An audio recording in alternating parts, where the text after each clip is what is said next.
গল্পের সওদাগর চ্যানেলে আপনাদের সবাইকে স্বাগতম। আজকে আমরা শুনব হুমায়ুন আহমেদের লেখা উপন্যাস দেয়াল, পর্ব ৮।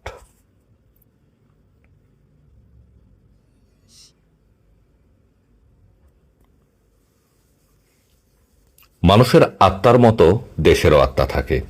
কিছু সময়ের জন্য বাংলাদেশের আত্মা দেশ ছেড়ে গেল। মেজর জেনারেল জিয়া বঙ্গবন্ধু হত্যার খবর শুনে নির্বিকার ভঙ্গিতে বললেন, প্রেসিডেন্ট নিহত, তাতে কি হয়েছে? ভাইস প্রেসিডেন্টও আছে, কনস্টিটিউশন যেন ঠিক থাকে। বঙ্গবন্ধুর অতি কাছের মানুষ, তার রাজনৈতিক সচিব তোফায়েল আহমেদ বসে আছেন রক্ষী বাহিনীর সদর দপ্তর সাভারে। আতঙ্কে তিনি অস্থির। রক্ষী বাহিনী আত্মসমর্পণ করায় তাকে নিয়ে পড়েছে। তারা বারবার জানতে চাচ্ছে তোফায়েল আহমেদকে নিয়ে কি করবে। বঙ্গবন্ধুকে রক্ষার দায়িত্বে নিয়োজিত রক্ষী বাহিনী ঝিম ধরে বসে আছে। এক সময় সাহসী তেজি ছাত্রনেতা তোফায়েল আহমেদও ঝিম ধরে আছেন। শুরু হয়েছে ঝিম ধরার সময়। রাস্তায় মিছিল বের হয়েছে। দুর্ভাগ্যজনক হলেও সত্যি, সেই মিছিল আনন্দ মিছিল। শফিক বাংলা মোটর গিয়ে এক অদ্ভুত দৃশ্য দেখল। সেখানে রাখা ট্যাঙ্কের কামানে ফুলের মালা পরানো। কিছু অতি উৎসাহী ট্যাঙ্কের উপর উঠে নাচের ভঙ্গি করছে। আমার বাবর রোডের বাসার কথা বলি। বেতারে বঙ্গবন্ধুর মৃত্যুর খবর প্রচারের সঙ্গে সঙ্গে একতলায় রক্ষী বাহিনীর সুবেদার পালিয়ে গেলেন। তার 2 মেয়ে, একজন গর্ভবতী, ছুটে এলো মার কাছে। তাদের আশ্রয় দিতে হবে। মা বললেন, তোমাদের আশ্রয় দিতে হবে কেন? তোমরা কি করেছ? তারা কাঁদো কাঁদো গলায় বলল, খালাম্মা, পাবলিক আমাদের মেরে ফেলবে। এই ছোট্ট ঘটনা থেকে রক্ষী বাহিনীর অত্যাচার এবং তাদের প্রতি সাধারণ মানুষের ক্ষোভ ও ঘৃণাও টের পাওয়া যায়। খন্দকার মোশতাক 5 ওয়াক্ত নামাজ পড়লেও ফজরের নামাজটা সময় মতো পড়তে পারেন না। তিনি অনেক রাত জাগেন বলেই এত ভোরে উঠতে পারেন না। ফজরের ওয়াক্তের নামাজ নিয়ে তিনি চিন্তিতও হন না। নবী করিম সাল্লাল্লাহু আলাইহি সাল্লাম একটি কথা তার মনে পড়ে গেল। যাই হোক, 15 আগস্ট তার ঘুম ভাঙল 8টায়। শেখ মুজিবুর রহমান নিহত হয়েছেন, এই খবর তাকে দেওয়া হলো। তিনি বললেন, ইন্না লিল্লাহি ওয়া ইন্না ইলাইহি রাজিউন। খবর নিয়ে এসেছে তার ভাইস্তা মোফাজ্জল। তাকে ভীত এবং চিন্তিত দেখাচ্ছে। মোফাজ্জল বলল, রেডিও ছাড়বো, খবর শুনবেন? মোশতাক বললেন, না, কড়া করে 1 কাপ চা আনো, চা খাবো। মোফাজ্জল বলল, আপনি কি বাড়িতেই থাকবেন না পালিয়ে যাবেন? পালিয়ে যাব কোন দুঃখে? আমি কি অপরাধ করেছি? সদর দরজায় কি তালা লাগাইয়া রাখবো? না, সদর দরজা থাকবে খোলা। তুমি নিজে সেখানে টুল পেতে বসে থাকবে। আমার সঙ্গে কেউ দেখা করতে চাইলে তাকে সম্মানের সঙ্গে নিয়ে আসবে। কে আসবে দেখা করতে? মোশতাক এই প্রশ্নের জবাব না দিয়ে বাথরুমে ঢুকলেন। পরিস্থিতি সামলানোর জন্য কিছু সময় নিজেকে বিচ্ছিন্ন করে রাখা দরকার। বাথরুম হলো নিজেকে বিচ্ছিন্ন করে রাখার জন্য আদর্শ স্থান। তিনি অজু করে বাথরুম থেকে বের হলেন, ফজরের নামাজ আদায় করলেন। আল্লাহ পাকের কাছে নিজের নিরাপত্তা চেয়ে 2 রাকাত নফল নামাজ শেষ করে নিয়ামুল কোরআন নিয়ে বসলেন। আল্লাহ পাকের 99 নাম পাঠ করে আজকের দিন শুরু করবেন।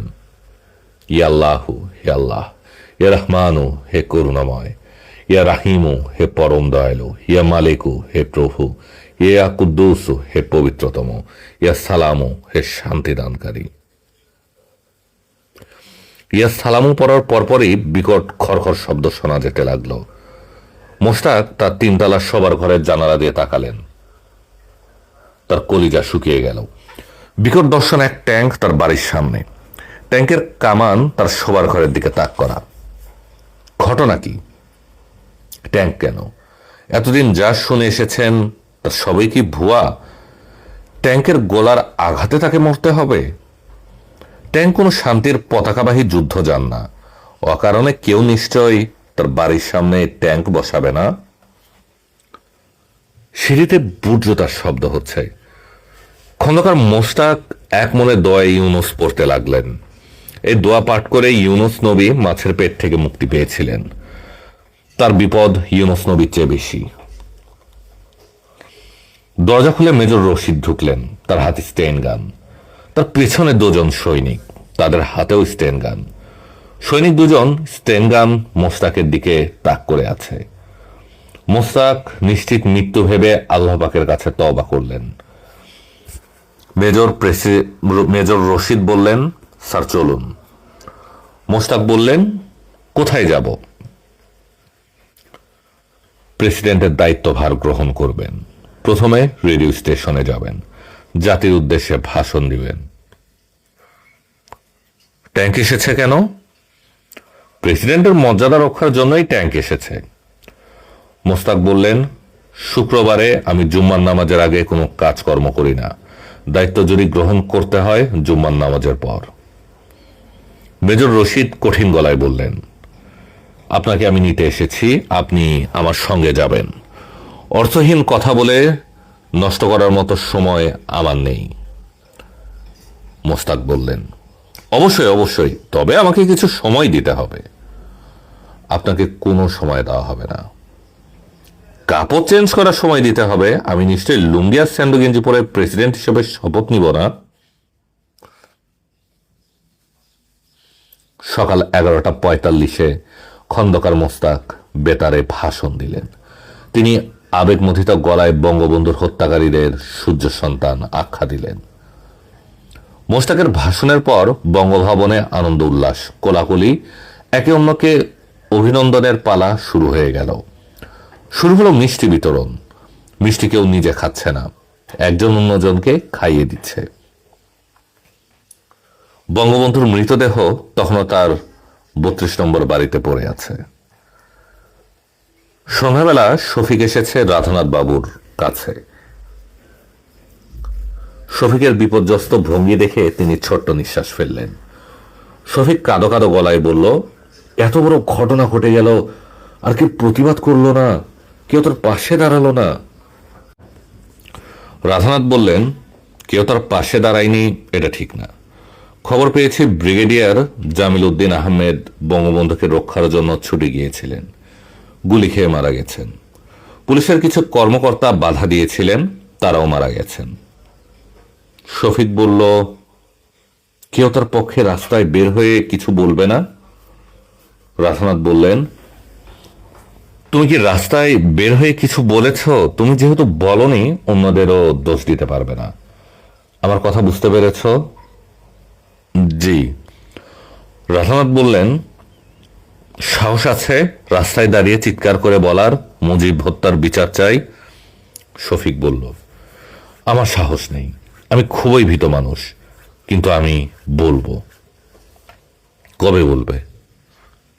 আজ রাতেই বলবো, রাত 8টা। মনে হচ্ছে পরিস্থিতি স্বাভাবিক হয়ে আসছে।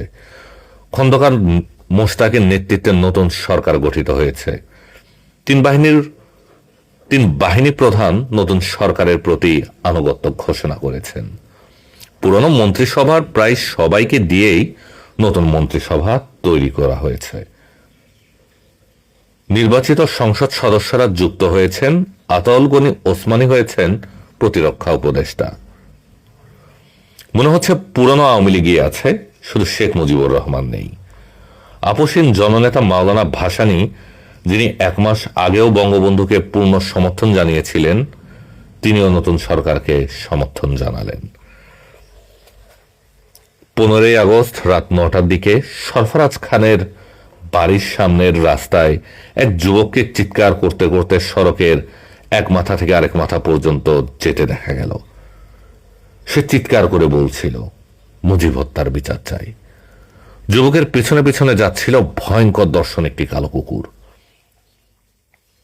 সেই রাতে অনেকেই রাস্তার দুপাশের ঘর বাড়ির জানালা খুলে যুবককে আগ্রহ নিয়ে দেখছিল, সঙ্গে সঙ্গে জানালা বন্ধও করে ফেলছিল।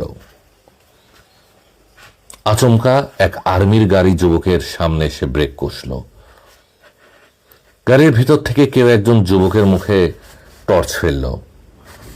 টর্চ সঙ্গে সঙ্গে নিভিয়ে ইংরেজিতে বলল, young man, go home, try to have some slip.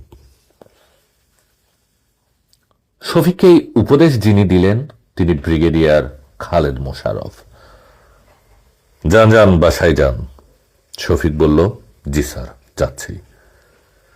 Khaled Mosharraf বললেন, আমি আপনাকে চিনি, অবন্তীদের বাসায় দেখেছি। আপনি অবন্তীর গৃহশিক্ষক? জি।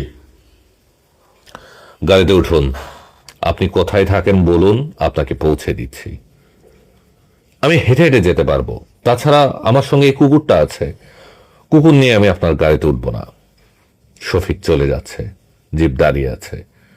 খালিদ মোশাররফ সিগারেট ধরিয়ে অবন্তীর গৃহশিক্ষকের দিকে তাকিয়ে আছেন। শফিক বলল, স্যার যাই। খালিদ মোশাররফ বললেন, আপনি একজন সাহসী যুবক, আসুন আমার সঙ্গে হাত মেলান। সাহসী মানুষদের হাতের চামড়া থাকে মোলায়েম, আপনার হাতের চামড়া দেখি। খালেদ মোশাররফ অনেকক্ষণ শফিকের হাত ধরে রইলেন। শফিকের হাতের চামড়া মোলায়েম না, কঠিন।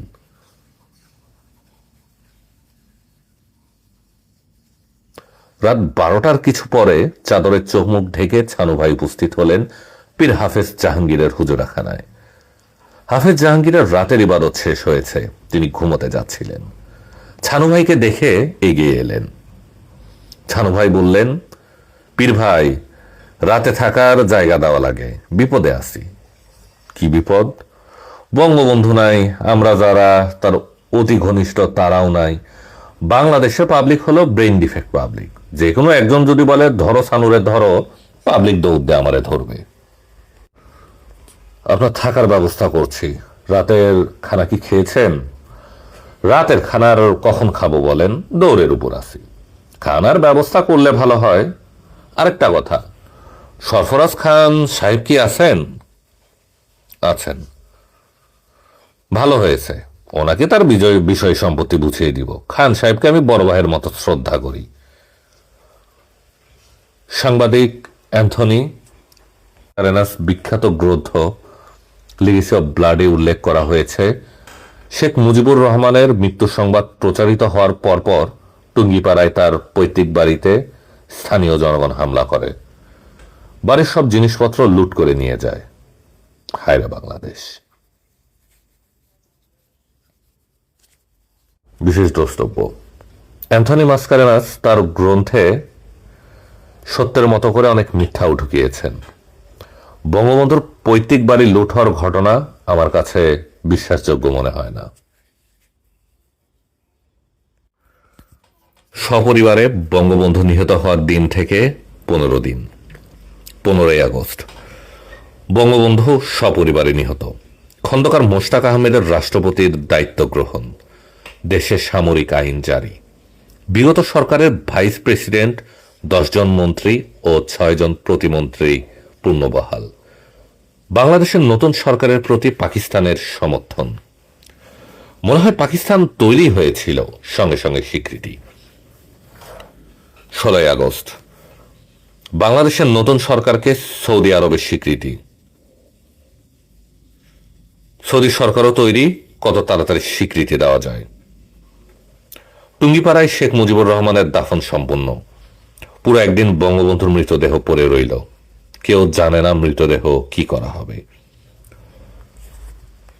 23শে আগস্ট সামরিক আইনের অধীনে সৈয়দ নজরুল ইসলাম, এম মনসুর আলী, তাজউদ্দিন আহমেদ সহ 20 জন গ্রেফতার। 24শে আগস্ট মেজর জেনারেল শফিউল্লাহর জায়গায় মেজর জেনারেল জিয়াউর রহমান নতুন সামরিক বাহিনী প্রধান। 27শে আগস্ট ভারতের নতুন সরকারকে স্বীকৃতি দান। ভারতের ওপর অনেক ভরসা ছিল, বাংলাদেশ তাদের সঙ্গে 25 বছরের মৈত্রী চুক্তিতে আবদ্ধ। তারাও যেন পাগল হয়ে গেল কত দ্রুত স্বীকৃতি দেওয়া যায়। 31শে আগস্ট মহাচীনের নতুন সরকারকে স্বীকৃতি প্রদান। স্বাধীন বাংলাদেশকে স্বীকৃতি দিতে গণচীনের অনেকদিন লেগেছিল, এবার আর তা লাগলো না। সেকুলাস, কি বিচিত্র এই দেশ! এমন এক হত্যাকাণ্ডের প্রতিবাদ করার কেউ নেই। ভুল বললাম। শফিকের মতো অনেকেই ব্যক্তিগত উদ্যোগে প্রতিবাদ করেছে। বঙ্গবীর কাদের সিদ্দিকী দেশ ছেড়ে ভারত চলে গেল। মুজিববিহীন বাংলাদেশে তিনি বাস করবেন না। ভারতে তিনি কাদেরিয়া বাহিনী তৈরি করে সীমান্তে বাংলাদেশের থানা আক্রমণ করে নিরীহ পুলিশ মারতে লাগলেন। পুলিশ বেচারারা কোনো অর্থেই বঙ্গবন্ধুর হত্যার সঙ্গে জড়িত না, বরং সবার আগে বঙ্গবন্ধুকে রক্ষা করার জন্য তারা প্রাণ দিয়েছে। শেখ হাসিনার গৃহশিক্ষক অভিনেতা আবুল খায়ের দেশ ছেড়ে আমেরিকা চলে গেলেন। কবি নির্মলেন্দু গুণের মাথা খারাপ হয়ে গেল। তিনি 12হাট্টায় নিজ গ্রামের বাড়িতে চলে গেলেন। তখন তার মনে হতো বঙ্গবন্ধুর আত্মা তার ভেতরে ঢুকে গেছে। এই খবর সবাই পেয়ে গেছে।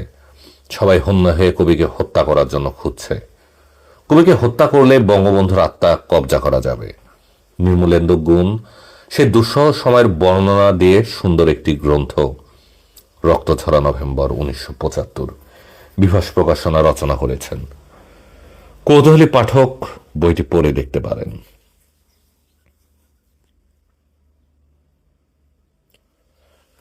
তারিখ 31 অক্টোবর 1975 সন। রাধানাথ বাবু মেঝেতে শীতল পাটির বিছানায় শুয়ে আছেন। তার পাশে শফিক কাগজ কলম নিয়ে বসেছে। রাধানাথ বাবু জরুরি এক চিঠির ডিকটেশন দিবেন। চিঠি যাবে খন্দকার মোস্তাকের হাতে। রাধানাথ বললেন, শচীন কর্তা মারা গেছেন, এই খবর জানো? না, উনি আজ মারা গেছেন।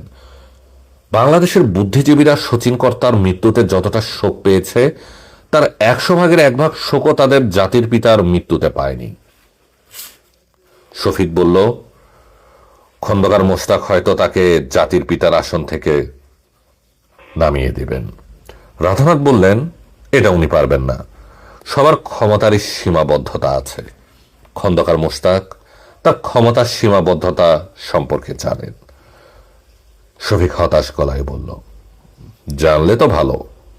রাধানাথ বললেন, লেখো, মাননীয় প্রেসিডেন্ট খন্দকার মোস্তাক আহমেদ, গণপ্রজাতন্ত্রী বাংলাদেশ সরকার। লিখেছ? জি। এখন লেখো, নমস্কার এবং অভিনন্দন। আশা করি আপনার মাধ্যমে দেশ দিক নির্দেশনা পাবে। আপনাকে বিশেষভাবে অনুরোধ করছি, আপনি যেন কারাগারে বন্দী আওয়ামী লীগ নেতাদের নিরাপত্তার বিষয়টি খেয়ালে রাখেন। বাংলাদেশের এখন যে অবস্থা, যে কোনো দুর্ঘটনা যে কোনো সময় ঘটে যাবে। একটি আপ্তবাক্য আপনাকে স্মরণ করিয়ে দিতে চাই, সবাইকে তার মুদ্রায় হিসাব দিতে হবে। বিনীত, রাধানাথ। শফিক বলল, খন্দকার মোস্তাক সাহেব আপনাকে চেনেন? খুব ভালো মতো চেনেন। এই চিঠি নিয়ে তুমি যাবে, সরাসরি তার হাতে দিবে। আমি বঙ্গভবনে ঢুকবো কিভাবে? সে ব্যবস্থা আমি করব। এখন দোতলার স্টোর রুমে যাও, একটা রেকর্ড প্লেয়ার আছে, সেটা আনো। শচীন কর্তার 76 RPM এর বেশ কিছু রেকর্ড আছে, যে কোনো একটা নিয়ে আসো। তার গান শুনে তার প্রতি শেষ শ্রদ্ধা জানাই। শফিক, আমার মন বলছে একটা সময় আসবে যখন বঙ্গবন্ধুর 7ই মার্চের ভাষণ শুনে এদেশের মানুষ তার প্রতি শ্রদ্ধা জানাবে। আমি সেই দিন দেখে যেতে চাই। রাধানাথ চোখ বন্ধ করে শুয়ে আছেন। রেকর্ড প্লেয়ারে শচীন কর্তার গান বাজছে। রঙ্গিলা রঙ্গিলা রঙ্গিলা রে, আমারে ছাড়িয়া বন্ধু কই গেলা রে। বঙ্গভবনে ঢুকতে এবং খন্দকার মোস্তাকের হাতে চিঠি দিতে শফিকের মোটেও বেগ পেতে হলো না। মোস্তাক মুখ বন্ধ খাম হাতে নিলেন, চিঠি বের করে পড়লেন না। ভ্রু কুঁচকে শফিকের দিকে তাকিয়ে রইলেন। কড়া গলায় বললেন, তোমার নাম কি? শফিক ভীত গলায় বলল, শফিক। তুমি রাধানাথ বাবুকে কিভাবে চেনো? আমি ওনার টুকটাক কিছু কাজ করে দিই। টুকটাক কাজ মানে কি? ডিকটেশন দেই। ওনার চোখ ভালো না, লেখাপড়া করতে সমস্যা হয়। আমার কাছে যে চিঠি এসেছে তার ডিকটেশন তুমি নিয়েছ? জি। চিঠির বিষয়বস্তু তুমি জানো? জি। রাধানাথ বাবুকে আমার শুভেচ্ছা দেবে এবং বলবে তিনি যদি বঙ্গভবনে এসে আমার সঙ্গে 1 কাপ চা খান তাহলে আমি খুশি হব। জি বলবো। স্যার আমি কি এখন যেতে পারি? খন্দকার মোশতাক বিরক্ত গলায় বললেন, তোমাকে কেউ আটকে রাখেনি। প্রেসিডেন্ট শফিককে আটকাননি, কিন্তু একজন আটকালেন, তার নাম মেজর রশিদ। উনি তখন বঙ্গভবনে বিশাল এক রুম দখল করে থাকেন। তার রুমের সামনেই স্টেন গান হাতে 2 জন সৈনিক দাঁড়িয়ে থাকে। রাষ্ট্রের নীতি নির্ধারণী গুরুত্বপূর্ণ সব আলোচনা এই ঘরেই হয়। শফিককে মেজর রশিদের সামনে উপস্থিত করা হলো। মেজর শীতল গলায় বললেন, হু আর ইউ? স্যার আমার নাম শফিক। তুমি প্রেসিডেন্ট সাহেবের সঙ্গে দেখা করেছ, ওনার সঙ্গে দেখা করার পাস আমি ইস্যু করি। তুমি পাস কোথায় পেলে? শফিক ভীত গলায় বলল, পাস কোথা থেকে এসেছে আমি জানি না স্যার, প্রেসিডেন্ট সাহেব ব্যবস্থা করেছেন। ওনার সঙ্গে তোমার কি প্রয়োজন?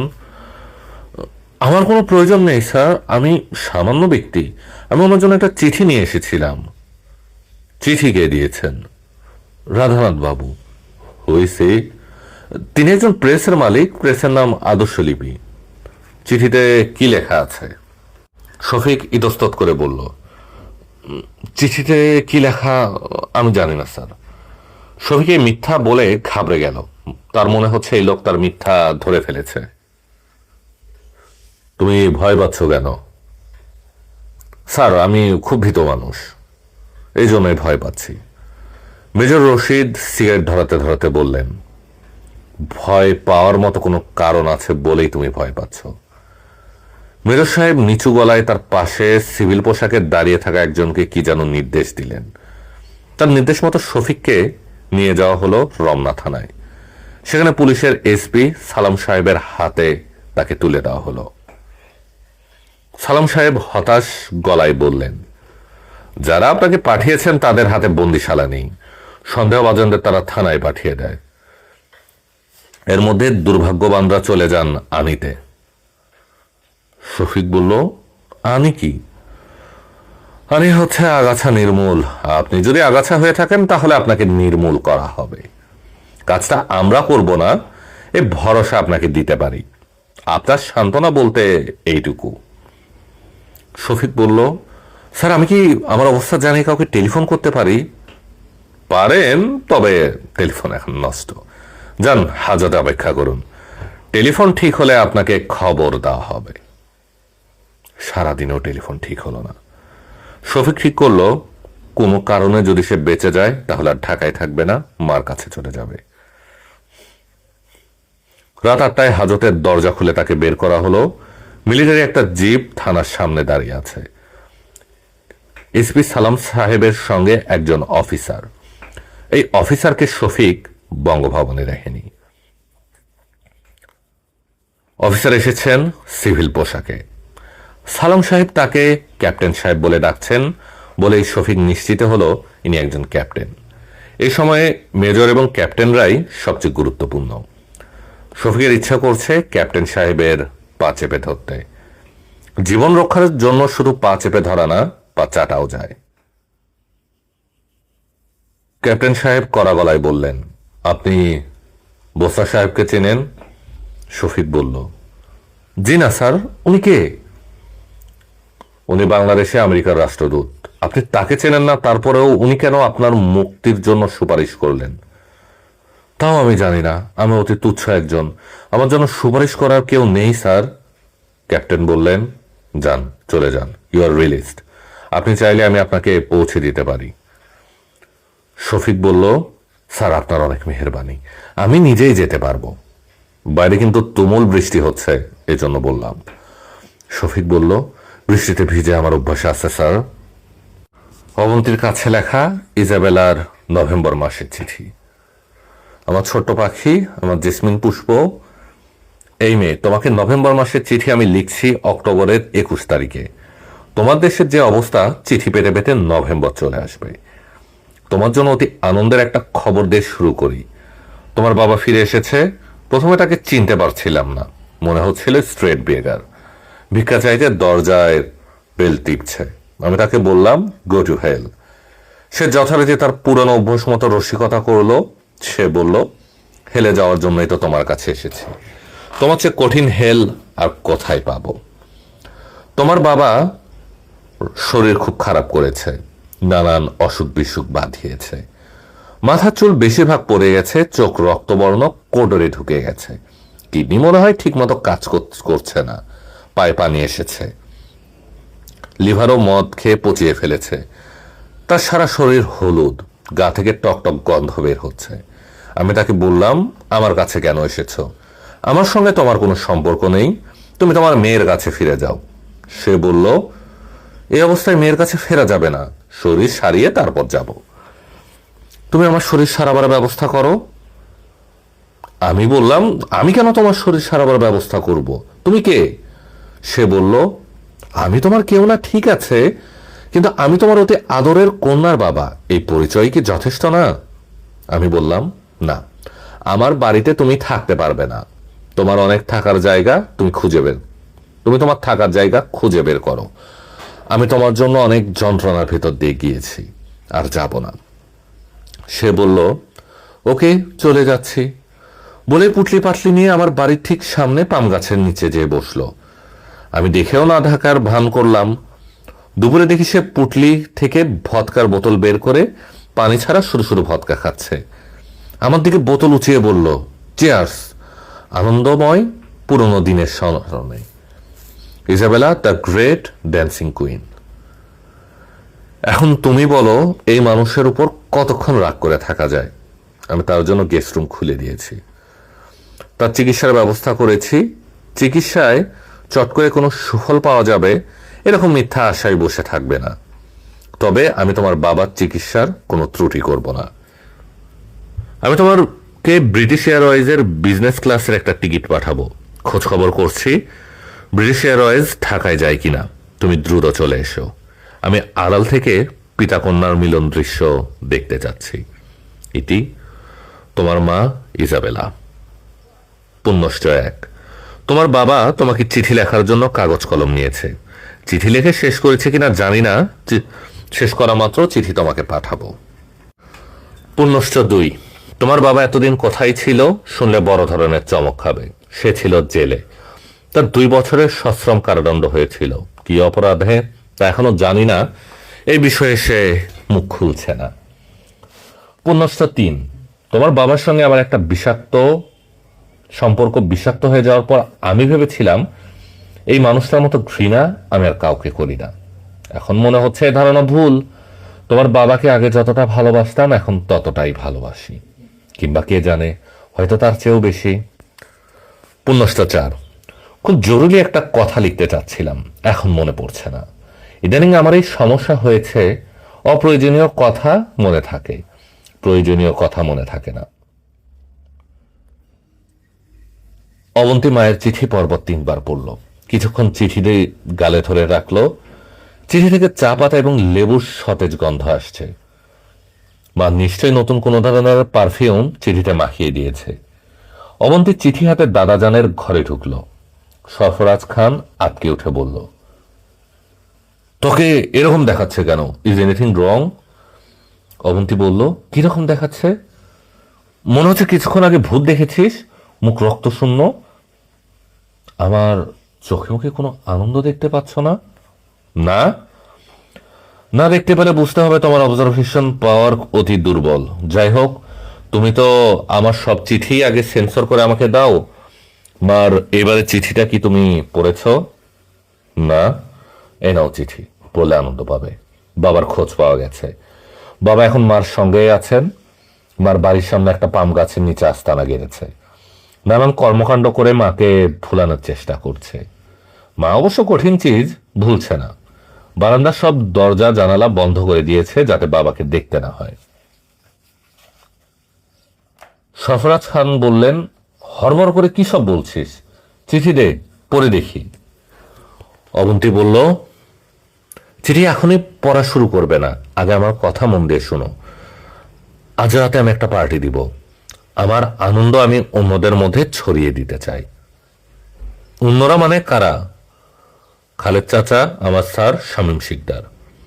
তুমি বড় দেখে একটা পাঙ্গাস কিনবে, বাবার পছন্দের মাছ। আপনারা শুনছিলেন হুমায়ুন আহমেদের লেখা উপন্যাস দেয়াল, পর্ব 8।